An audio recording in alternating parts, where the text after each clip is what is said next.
আসসালামু আলাইকুম। জানেন বাহিরে কোনো যাইতাছি, আপনারা তো ভাবতাছেন এই কি করবো বাহিরে, জানেন না তো আমি বাহিরে কি করবো, বাসা হাতে নাগাইতাছি। বাসা হাতে নাগাই রে এখন আমি কলার থুর পারমু, এটা কলার থুর দেখছি আমি, এই থুরটা ভাজি করা নাকবো আজকে রাতে। আপনারা তো জানেন যে চোরের মধ্যে কি কি তরকারি আছে, আর কি কি তরকারি আমার কাছে মনে করেন যে দেখলেই খাবার মন দেবো। আর চোরের মধ্যে এই তরকারি সকালটা খুব খারাপ, সকালে থুর দেখে গেছি আয়ের দিয়ে থুর কেরা বুঝতে পারি না গেছে, মানুষ যা খারাপ এত আশা করে আইলাম এই থুর পারার জন্য, দেখেন কেরা বুঝতে পারি না গেছে গা, ঘাস কাটা মানুষ আহে আয়ের এই যে থুর বাইরে নিয়ে গেছে আমার কাছে থুর এটা বাড়ি, আর আমার থুর কলা গাছ হলো এটা কোন মানুষ কিরম মানুষের আক্কেল আছে নাই কোন, আমি খামু থুর খাইয়া লাইছি নিয়ে গেছে গা, তাই আর কি করবো আলু ভাজি করতেছি, তার কারণ তো থুর তো আর খাওয়ালাম না, আলু ভাজি করবো তা বাইক না আশা আছিল থুর বাইরে আন দেওয়ার জন্য, তা থুর তো পাইলাম না, থুর তো মাসে নিয়ে গেছে গা।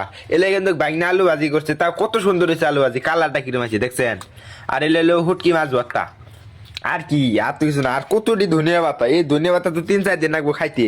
এই যে দেখেন গরম ভাত, ভাতের কিন্তু মার ফেলায় বাইনা, আমি কিন্তু ভাতের মার টার ফেলাই না, এই খাই আলাই আমি। আর এই দেন ডিমও শেষ, ডিম খাইতে কি কম নাকি আপনারা কত ডিম, মানে চোর মতো আর কিছু নাই। আর এই দেন আলু 4 বস্তা।